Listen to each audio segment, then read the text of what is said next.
Hello and welcome everyone to the NAMM Show 2018. Jacob back here with you for electricstringplayer.com and the pickup test. And we're here with one of my all-time favorite people and one of my all-time favorite musical inventions.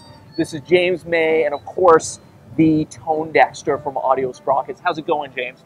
Good, Jacob. Awesome, man. Really nice to be here. You having a good show? Yeah, we're having a lot of good show. A lot of people are coming by and learning about Tone Dexter. Yeah. And we're having a lot of people actually who heard about Tone Dexter coming by to actually listen to it in person, which is cool. Now, so tell us a little bit about the genesis of this unit. Like, where did the idea come from to try to use this training technology? What inspired you to just come up with this invention? Okay, great question. So in 2001, there was an Audio Engineering Society paper that talked about doing something similar to this. Yeah. Not exactly this, but something similar. So that got the wheels turning. And then I think around 2006 or so, Fishman came out with the Aura processor for guitars. Right. Not for violins, not for cellos. But they actually had one violin algorithm that they had up, and they said specifically, I called the company, they said, oh, you know, it won't work for cello. And the violin one, for those of you that tried it, know it wasn't very good. Right. As a matter of fact, because of that, when I first heard of the Tone Dexter, I saw Joe's YouTube video. Someone sent it to me, and I was really skeptical. I was like, yeah, I heard the Aura. There's no way this is going to really work, especially with bowed strings, right? Right. But amazingly, yes, yeah, and that's it. So the Aura came out, and as a guitar player, I tried it, of course, and yes, it was better. And you had to search around for the right, what they call an image, but still, I knew as an engineer that they had not taken it as far as it could be taken. So I started working on the problem. And my good friend Andy Norell, who's a digital signal processing expert, and I basically got together and said, okay, let's really fix this problem. Yeah. So we started working on it, and a few short years later, we got it. Wow. It took a while. It took a while. It's a hard problem to solve. I still don't totally grasp how it works. Like, is it something where you're doing some type of modeling? Is it like 1,000 mini EQ curves? Tell us, if you can, without giving away any like trade secrets, exactly kind of what the magic is in this box. Like, how does it do what it does? You could think of it as an EQ with 1,000 bands. It's actually more than 1,000. If you want to put it in those terms, it's many thousands. Right. Okay. You could never do it by hand, even if you had an EQ with 1,000 bands. Yeah. Okay. It's because it's actually comparing the difference between the pickup and the microphone signal mathematically, and the process that mathematics will actually resolve the frequency spectrum into many thousands of effective bands. Wow. But it's not just that, it's actually looking at the time information. So if there's these little subtle echoes and stuff that are these little things, resonances in your instrument, those time variations are also captured. So it's not just frequency, it's time. Wow. It's both. Okay, so that's what we're creating. And what we end up with is what we call a wave map. Yeah. And a wave map is really an impulse response. Some people know that term. Yes.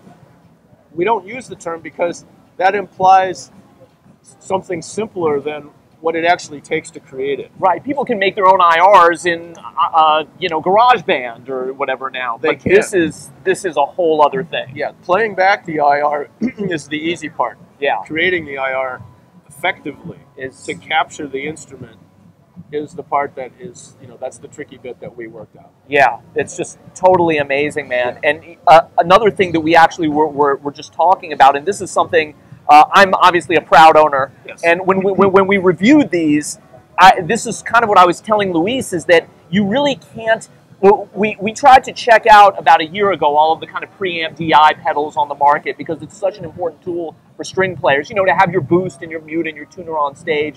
Every string player, no matter what style, no matter what performance situation they're in, needs something like this. And I said, oh, this is another one of those. And then once we really realized what it could do and what it was doing, I said, there's nothing like this. I mean, you can't compare what this is doing to something with a really nice parametric EQ or something like that, because it's so much more sophisticated what it's doing. Yeah, and to elaborate on that point a little bit, it's really a paradox that as an audio purist, and a lot of violinists and cellists really are very they're very much of the mindset that they want the purest, most analog, most organic sound that they can possibly get. Well, the paradox is this problem can't be solved in the analog domain. It requires digital signal processing. Yes, it requires digital signal processing to solve the problem. And if you're worried about artifacts and all that kind of stuff that people tend to associate with digital, rest assured, there aren't any. This is, the circuitry that we use in here is comparable to the finest quality CD and DVD players that you can buy as far as the audio signal path. So I've taken great pains as the hardware engineer to make the audio path pristine, ultra high fidelity. Yeah. And with Andy's signal processing that actually solves the problem. Yeah. You get it done, and you get it done well. Yeah. I'll just say it that way. Very cool. And I'll just say this, James. Right before we came here, you were telling us about a Chapman stick player. Yeah. And this is really funny, which obviously, is just a block of wood.